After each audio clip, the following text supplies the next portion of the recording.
Welcome back to Quick Take Charge. I'm Tim Stenevec in New York. It's time now for Quick Take by the Numbers, where we let the data tell the story. Today's number, 425,000. Amazon hired an additional 425,000 workers globally at the peak of the pandemic to aid the surge in demand. That puts it at 1.28 million total employees worldwide.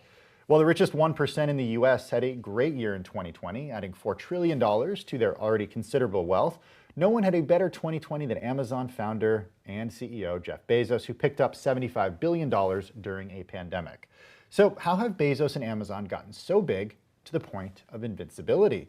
With me now is ProPublica reporter Alec MacGillis. His new book, Fulfillment, Winning and Losing on One-Click America, traces the company's enormous economic impact on US cities and on labor markets in recent years.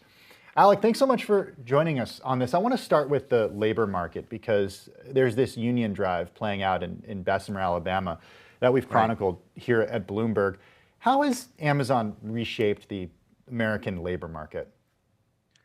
You know, I think of it kind of almost in grand historical terms and how the job of the warehouse worker has really become kind of the mass job option right now in our country. You know, it used to be if you need a job in a place like Baltimore, you went down to work at the steel mill.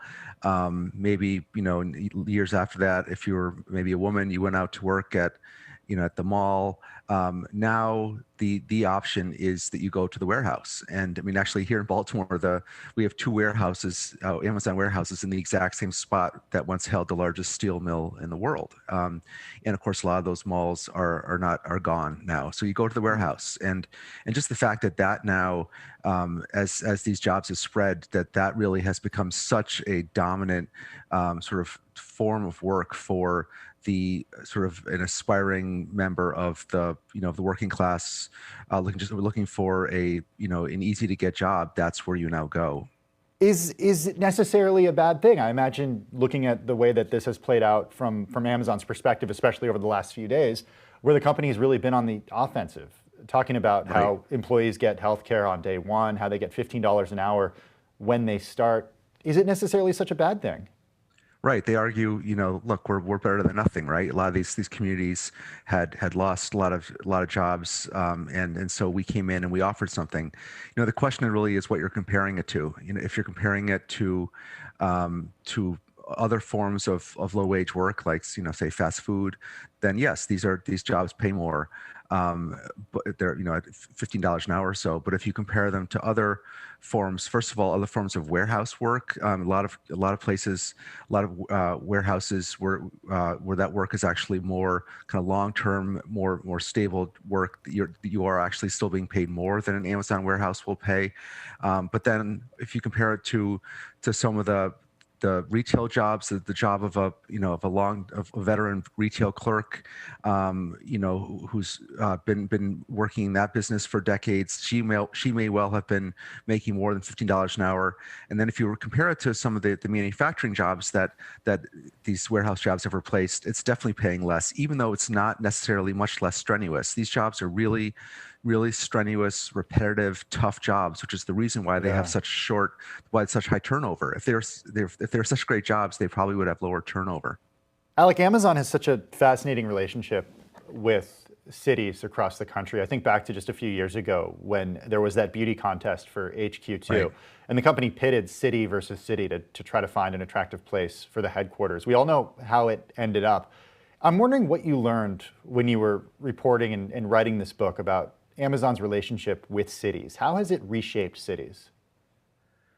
It's, it was extraordinary to me just doing all my reporting, getting all my public information requests of emails back and forth between the communities and the company, just to see just how dominant the company was in that relationship, just how desperate communities were for the jobs, both for these headquarters jobs in the HQ2 contest, which of course ended up going to Washington, the wealthiest city in the country, but also for the warehouse jobs and data center jobs.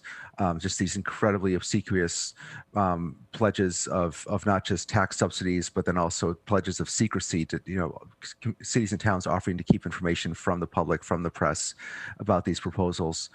Just that the imbalance has gotten so great, as has the imbalance really among cities. And that's at the core of my book, is the huge sort of growing gap between winner-take-all cities like Washington that get the headquarters jobs, and then a whole bunch of left-behind cities and towns that get the warehouse jobs. You note in your book that Amazon has been able to ingratiate itself into the political class and the urban elite in a way that Walmart was really never able to do. Right. How does that play a role in how legislators or even how Americans who might be conscious of the inequality gap in the United States, how does it play a role in potentially exacerbating it? It plays a huge role, actually.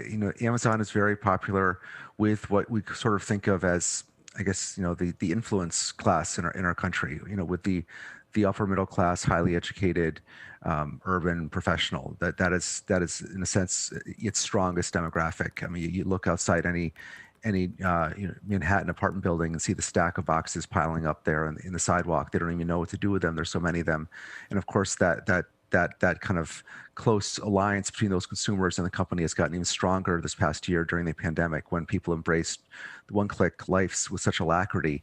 And so, to the extent that there is that kind of affinity there, it does make it tougher for, say, the Biden administration now to take on Amazon, to maybe take on some kind of tougher antitrust action, when his own party, his own people actually have a sort of a deep cultural consumer affinity with the company. So it's going to be really interesting to see how this plays out within the Democratic Party, where you have this basic affinity, but then you also have some people within the party who now see a real problem with the dominance.